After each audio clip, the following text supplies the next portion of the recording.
Yo everyone, 14.1, also known as Tooth and Nail, will be dropping soon. And yes, this is actually named patch, which I believe is a first for one of these mini patches. But I can see why they did this, as one, it's just a good pun for one of the additions, and two, this patch has added some interesting stuff. Let's get into it. The first thing we'll be discussing is the Keycard Wait, I can't be reading that right. The Keycard Rework? I've been gone for like 2 months and we're doing a Keycard Rework now? I'll be right back. I need to go make a visit. I'll be back faster this time. Hopefully. Hello, it is me, Hubert Moszka. Wake in sight or two. I know, man. I found your house. Listen, we need to talk about... My snake minigame? Your what? My snake minigame? Well, I made a new snake minigame for Chaos Keycard. I did it on the official Northwood stream too. It was a great time. I'm surprised you didn't see it, but I guess you were too busy walking across the entire ocean. You know, I think this will be the most important part of the Keycard Rework, as it will make users finally come back to YouTube so you can finally find this video. Anyway, what did you want to talk about? He's bald again. Anyways, yes, the keycards have been reworked now, which I guess is fair since they are one of the oldest things in the game, but I digress. This rework features 5 unique designs for keycards, including normal, armored, weird, weirder, and fidget spinner. There's also this Game Boy I found that can play Snake. The permissions for keycards have also been changed. It's now just 3 levels and 3 categories: Containment, Armory, and Admin. Containment and Armory pretty much work the same as before, so the admin levels are the most interesting. On level 1, you'll get access to intercom and checkpoints. On level 2, you can open up gates. And on level 3, you can access the warhead control panel. And yes, guards will obviously still be able to open checkpoints, which means they can also open intercom now. No, we were gonna play a banger!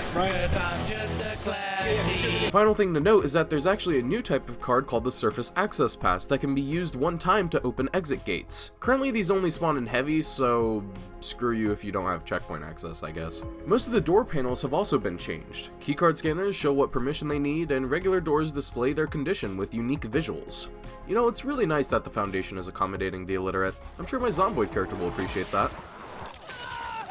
Well, I think he's got more things to be worrying about right now. Anyways, we've been talking about keycards and keycard related technology longer than we probably needed to, so I'll just mention real quick that you can also make your own custom keycards. Cool. Getting into some general gameplay changes, we now have an opt-out system for playing as SCP in the SCP game. It can be toggled on and off on the waiting for player screen and in the settings. It should be kept in mind though that if enough people opt out of SCP in a server, there's still a chance for you to spawn in as one. This just makes it unlikely. All levels of armor will now visually change the human classes, even the tutorial.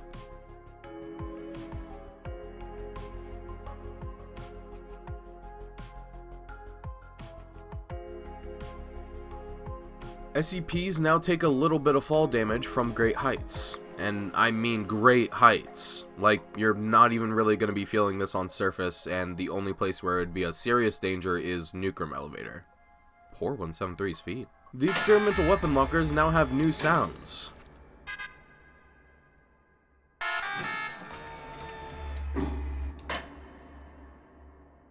There's a new possible keycard spawn in PT's.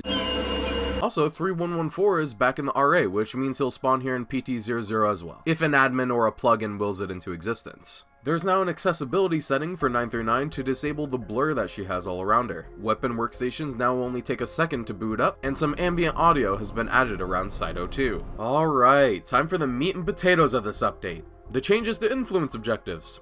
Nah, I'm just kidding. We're gonna finally talk about SCP-127. 127, aka the Living Gun, will spawn in its own containment chamber and be stuck inside a water-filled container locked behind containment level 3. We should, probably get it out of there.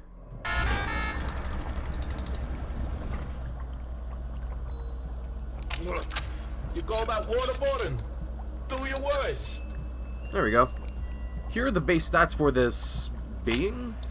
It can't be reloaded normally, as the ammo will naturally regenerate after a few seconds of not firing. However, completely emptying it will require you to chamber a new round to start the generating process. You also get a bit of ammo immediately after killing someone as a nice little bonus. An interesting ability this little gun has is you'll quite literally bond with it when you work together. This is immediately obvious by the fact you'll get some Hume Shield for just holding it out.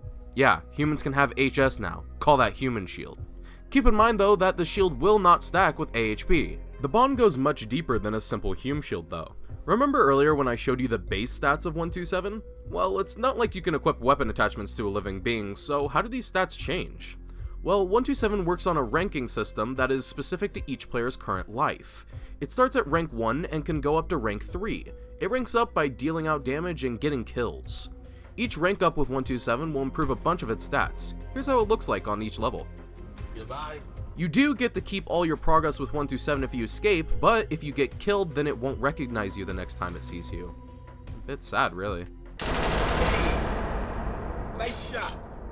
The final thing I should probably mention, if you somehow haven't noticed, is that this thing can speak. It has like 100 plus voice lines and can react to different situations. It even gets captions. Here's some of my favorite lines. I'll be honest.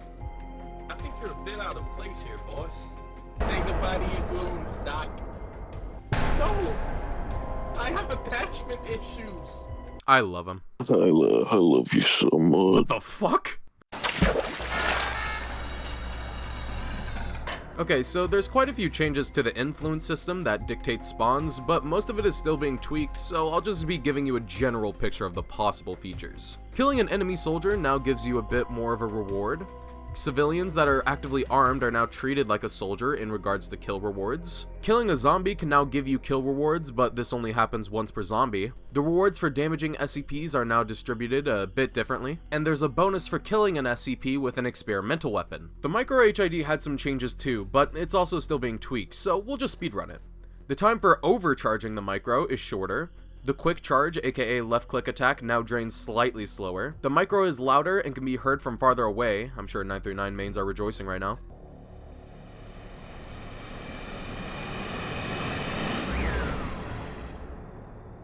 But it's not just the micro itself that has been changed, its room also has. The entrance is now super open, there's a breakable window leading to the observation room, and the door is the exact same. Now it's time for some map changes, and there were actually quite a few. 106's Pocket Dimension has had its visuals revamped while keeping the gameplay the same. It's also gotten a new ambience track, check it out.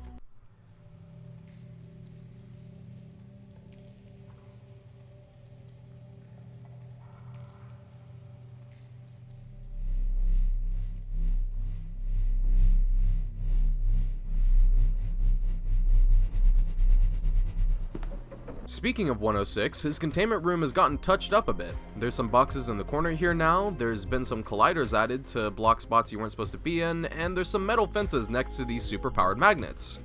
Because that makes sense, I guess. Moving on, the pipe room now has fences on top of a wall in the middle of the room, replacing the pipes in a room called Pipe Room.